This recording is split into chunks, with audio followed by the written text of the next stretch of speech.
ქალი დაახლოებით 40 წლის ფარგლებში, რომელსაც ყოველთვის ცივა, თუნდაც ზაფხულში, მაშინ როცა სხვებს ცხელად მას ცივა, ani მუდმივად მშრალი აქვს, ნაკლებად ოფლიანობს, თმები თხელი აქვს და მტრევადი, წარბებიც კი უთხელდება, წონაში იმატებს, მაშინ როცა ამბობს, რომ არ აქვს მადა და ბევრს არ ჭამს, სულ დაღლილია და ძნელად მოძრაობს და ნელა მოძრაობს, მაშინ როცა ამბობს, რომ შეიძლება 10 საათი ეძინოს, მაგრამ მაინც ეძინება, მაინც დაღლილია.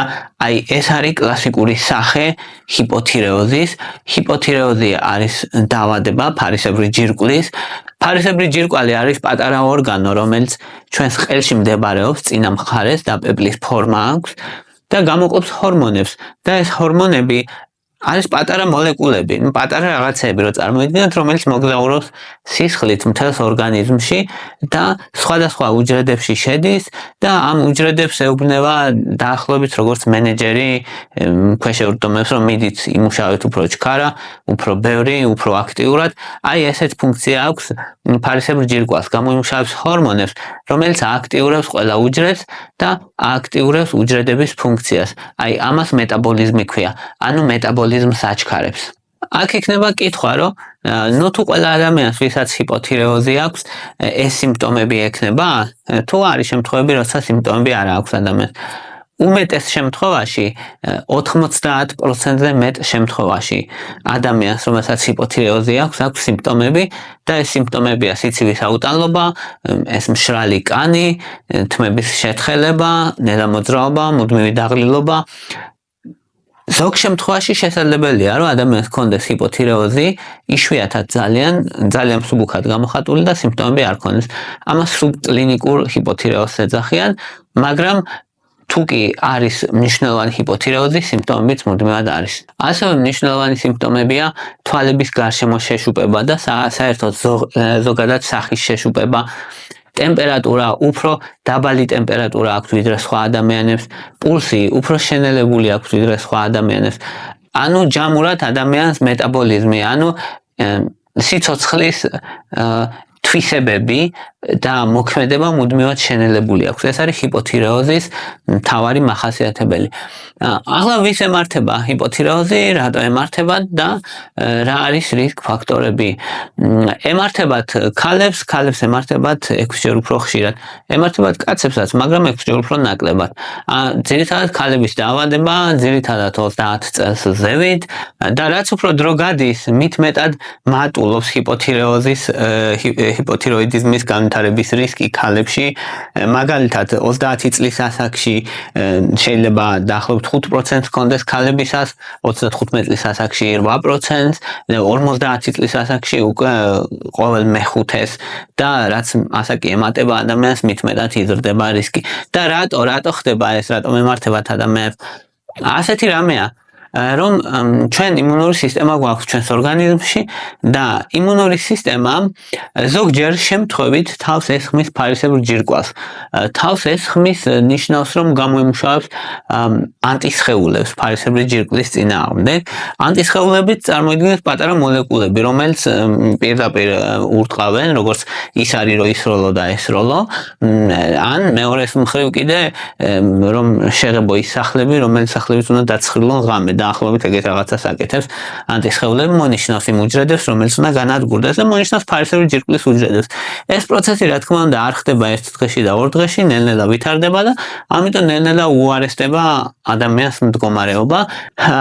ამ დაავადებას ქვია ჰაშიმოტოს თიროიდიტი, რაც ქალებს ემართებათ უმეტესად და 90% შემთხვევებზე არის პასუხისმგებელი აი ეს ავტოიმუნური დაავადება, როცა ორგანიზმი არასწორად და შეცდომით ესხმის თავს საკუთარ ფარისებრი ჯირკვლის უჯრედებს და ანადგურებს და შესაბამისად იკარგება მათი ფუნქცია და ნელ-ნელა ფარისებრი ჯირკვლის ჰორმონების სინთეზი მცირდება და ადამიანს უვითარდება სიმპტომები. მეორე ყველაზე ხშირი მდგომარეობა, რატომაც შეიძლება განვითარდეს ჰიპოთირეოზი, არის იოდის დეფიციტი. იოდის დეფიციტი რატო? იმიტომ რომ იოდი აუცილებელია ფარისებრი ჯირკვლის ჰორმონების სინთეზისთვის და როცა მისი დეფიციტი აქვს ადამიანს, შესაბამისად ცოტა ჰორმონი გამომუშავდება. ოღონდ ეს პრობლემა საქართველოში და ცოტა დასავლურ ქვეყნებში პრაქტიკულად არ არის. ადრე იყო დიდი პრობლემა საქართველოშიც და ბევრ ქვეყანაში ნომერ პირველი მიზეზი იყო იოდის დეფიციტი. დღეს აღარაა, რადგან მარილის კი რაც შემოდის, ყველა მარილი იოდიზირებულია. ბევრი საკვებია მოკლედ, რომელსაც იოდი დამატებული აქვს და იოდს შეიცავს, სხვის პროდუქტებიც იოდს შეიცავს.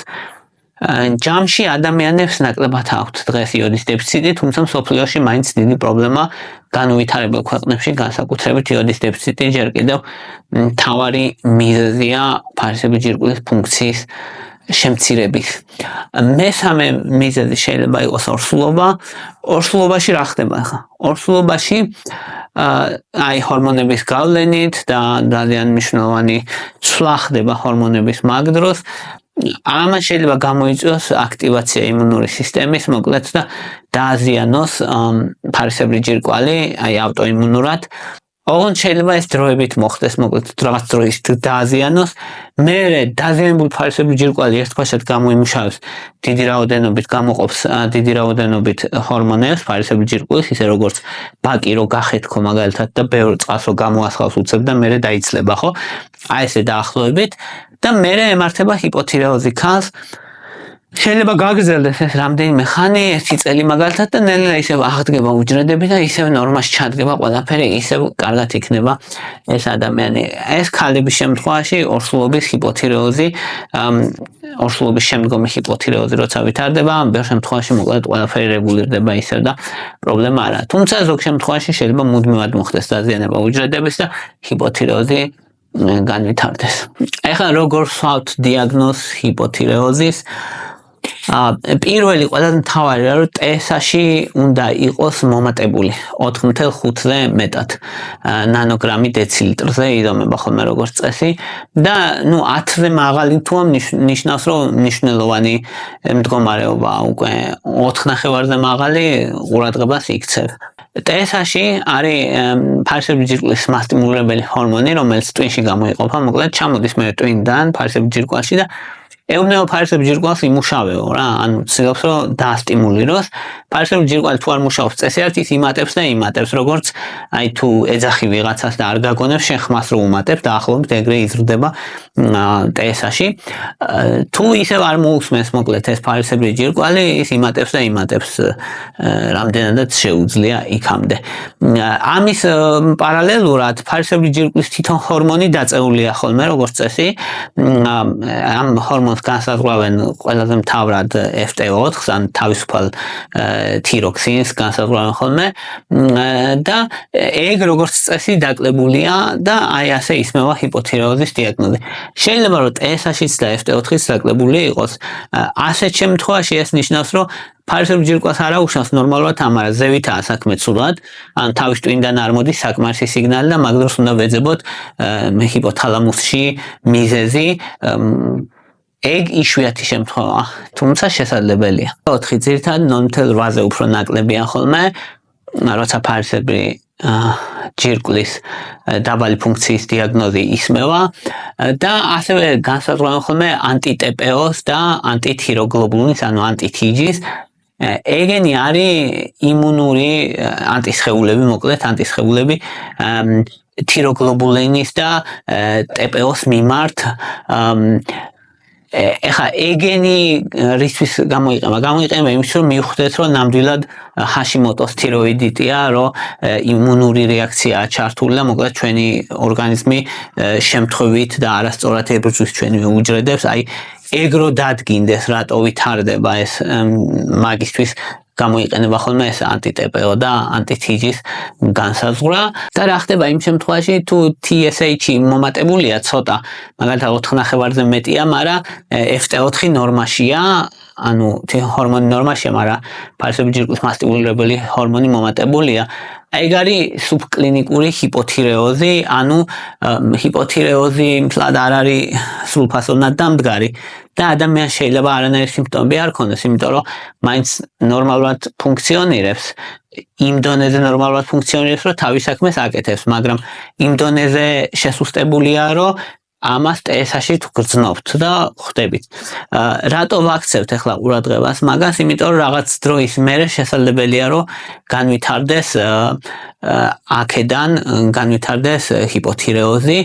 დაახლოებით თუ ვიტყვით რომ ადამიანს ვნახეთ რომ აქვს სუბკლინიკური ჰიპოთირეოზი 10 წლის თავზე 50%-ია იმისი ალბათობა ან ნახევარს, ვისაც სუბკლინიკური ჰიპოთირეოზი აქვს 10 წლის თავზე ექნება ჰიპოთირეოზი, მოკლედ. ამიტომა მნიშვნელოვანი რომ ეგეც დავადგინოთ. ახლა კითხვა იქნება კიდე რომ აი რატო ვუმკურნალოთ რამე არის მნიშვნელოვანი რაც გამოიწვევს თუ არ უმკურნალეთ რა მოხდება. ექნება გართულებები თავისი და ეს გართულებები არის რომ პირველი ქოლესტერინი მოიმატებს სისხლძარღვების ათეროსკლეროზი განვითარდება, ათეროსკლეროზი რო ვითარდება, გულის დაავადებების რისკი იზრდება, ინსულტის რისკი იზრდება, ინფარქტის რისკი იზრდება, მნიშვნელოვნად ან პატარა რისკებზე არაა საუბარი. გულის დაავადებების რისკი იზრდება და გულის უკმარისობის რისკი, რომელიც ასევე მნიშვნელოვანია, გინეკოლოგიური დაავადებების რისკი იზრდება ამ დროს და ორსულობის მოშლა შეიძლება გამოიწვიოს და ორსულობის გართულებები და იშვიათ შემთხვევაში შეიძლება გამოიწვიოს მიქსედემა. ეს არის ფარისებრი ჯირკვლის ფუნქცია, როცა იმდენად დაქვეითებულია, რომ რამე გარე ფაქტორი, მაგალითად ვირუსი, ან სიცივე, ან გაციება, რამე ნებისმიერმა ფაქტორმა შეიძლება მეტაბოლური კოლაფსი გამოიწვიოს ადამიანში და ადამიანი დაიღუპოს. ეგ ძალიან იშვიათად ვითარდება 10 წლეულების თავზე, თუ ძალიან დავარდნილია ფარისებრი ჯირკვლის ფუნქცია, ფარისებრი ჯირკვლის ჰორმონი არ გამოიყოფა საერთოდ და 10 წლეულები გადის ან წლები გადის, მერე შეიძლება განვითარდეს. ამიტომ ჰიპოთირეოზს ჯამურად სჭირდება მკურნალობა, მნიშვნელოვანია. რო აღარაფერი ვთქვათ იმაზე, რომ წვანში მატებას იწვევს, ეს მუდმივი დაღლილობა ძნელია ძალიან და გარეგნული მახასიათებლების შეშუპება და ასე შემდეგ. ძნელი ასატანია ადამიანისთვის თვითონ შესაბამისად მკურნალობა საჭიროა. მკურნალობა არის ჰორმონი ლევოთიროქსინი, რომელიც ამ ეტაპზე არის შეუცვლელი, მოკლედ. სხვა ისეთი ალტერნატივა ჩვენ არ გვაქვს. ლევოთიროქსინით მკურნალობა და ხდება მკურნალობა ესე რომ დოზა როგორი რჩება რაც მთავარია და აი საორიენტაციოდ მოგცემთ კარგ ხედვას დოზა რამდენი სწორადაა შერჩეული თქვენ შემთხვევაშიც მაგალითად. რამდენი კილო ცხართ 1.6-ზე უნდა გაამრავლო დაახლოებით რა. თუ თქვათ ხარ 70 კილო, სადაც 112, 115, 120 დოზა არის ლევოთიროქსინის ამ დროს, რომელიც ყოველდღე მიიღება, რომელიც კვებამდე მიიღება. რაიმე წამლებს თუ იღებთ იქიდან დაშორებით უნდა მიიღოთ, ბოჭკოვანი საკვებიდან დაშორებით უნდა მიიღოთ, რადგან შეიძლება შეწოვას ხელი შეუშალოს საკვებმა და ფუნქცია ამ მიღებული ფარისებრი ჯირკვლის ჰორმონის რო იყოს სრულფასოვანი. ამიტომ მიიღება ხოლმე საკვების განმოშორებით, ამიტომ მიიღება დილით, წყალთან ერთად, ნახევარ საათის შემდეგ, ან 1 საათის მერე შეგიძლიათ ჭამოთ საკვები. საშიში არა ეს ჰორმონი, ოღონდ დიდი რაოდენობით არ უნდა მიიღოს ადამიანმა, თუ დოზა გამორჩა, არ არის საჭირო რომ მერე ორჯერ მეტი მიიღოს, არაფერი გაატარო ისეთი გამორჩენილი დოზა, ჩვეულებრივად გააგრძელო. რეგულარულ მიიღებას დიდი მნიშვნელობა აქვს, ჰორმონების ფლუქტუაცია რო არ მოხდეს, ამიტომ ყოველ დღე ერთი და იგივე დროს იღებენ ხოლმე, ძირითადად არის დილა, ყველაზე იდეალური და ძალიან ეფექტურად იმართება, მოკლედ ფარისებრი ჯირკვლის ეს ფუნქცია და ფუნქციის დაქვეითება ლევოთიროქსინით. ლევოთიროქსინი რამდენად ეფექტურად მოქმედებს ხოლმე, ამითი ამოწმებენ ლაბორატორიული ტესტებით FT4-ს და TSH-ს რამდენად კარგად იმართება. დოზის დარეგულირება საჭიროა, რაღაც 6 კვირის მერე, თქვა საწყისი დოზიდან 6 კვირის მერე. პირველად რომ მიიღებ იქიდან 6 კვირის მერე უნდა გასინჯო, რამდენად კაი შედეგებია და ნორმის ფარგლებშია FT4 და TSH-ი და მაგის მიხედვით და სიმპტომებიც რამდენად კარგად გრძნობს ადამიანი თავს. ზამთარში და ზაფხულში ჭირდება თუ არა დოზას შეცვლა, ან მნიშვნელოვანი შეცვლა როგორც წესი არ ჭირდება ხოლმე.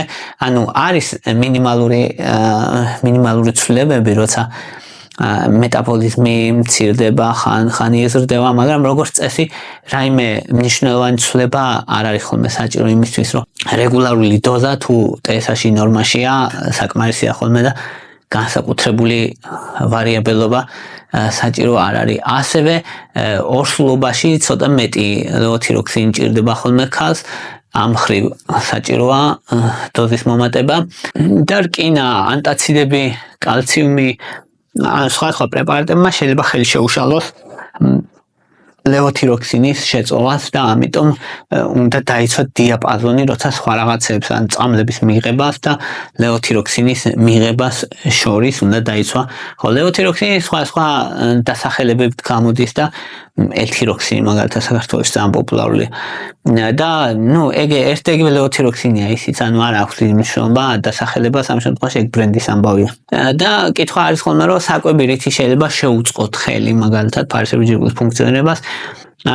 თუთია, სელენიუმი, რკინა, ანუ მინერალები უწყობს ფარისებრი ჯირკვლის ფუნქციონირებას, იოდი თავისთავად ხელს, რასაც შეიცავს დიდი რაოდენობით თხილეულობა, ზღვის პროდუქტები და ხორცი, რძის პროდუქტები და კვერცხი. რომ დავყოთ ეგ არის, რომ თუ გინდა რომ ფარისებრი ჯირკვლისთვის საუკეთესო საკვები მიიღო, მაშინ უნდა მიიღო ზღვის პროდუქტები, თევზეულობა, თხილეულობა, ხორცეულობა, კვერცხი, რძის პროდუქტები. ეგენი როგორც წესი საკმარისია.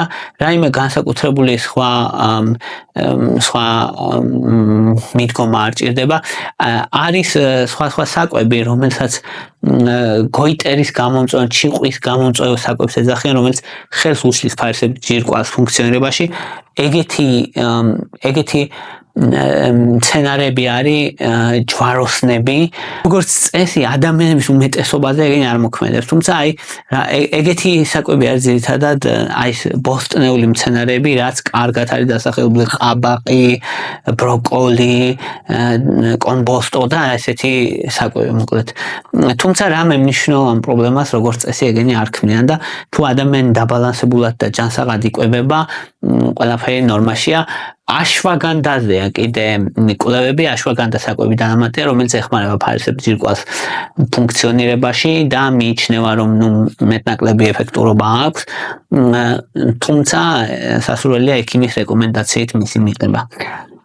ეს იყო რის თქმაც მინდოდა, მადლობა რომ მისმენდით, მადლობა რომ ჩემთან ხართ, თუ მოგწონთ ჩემი ვიდეოები დალაიქეთ, თუ მოგწონთ ჩემი არხი გამოწერეთ, ასევე თქვენი კომენტარები ეხმარება ვიდეოს პოპულარიზაციაში და მადლობა ამისთვის და შესაბამისად კომენტარებიც თუ მოგწონთ ხოლმე ჩემი ვიდეოები დააკომენტარეთ, რომ YouTube-ის ალგორითმი მიხვდეს, რომ ეს ვიდეოები არის საინტერესო და აჩვენოს სხვას და მეტ ადამიანებსაც. მადლობა რომ მისმენთ.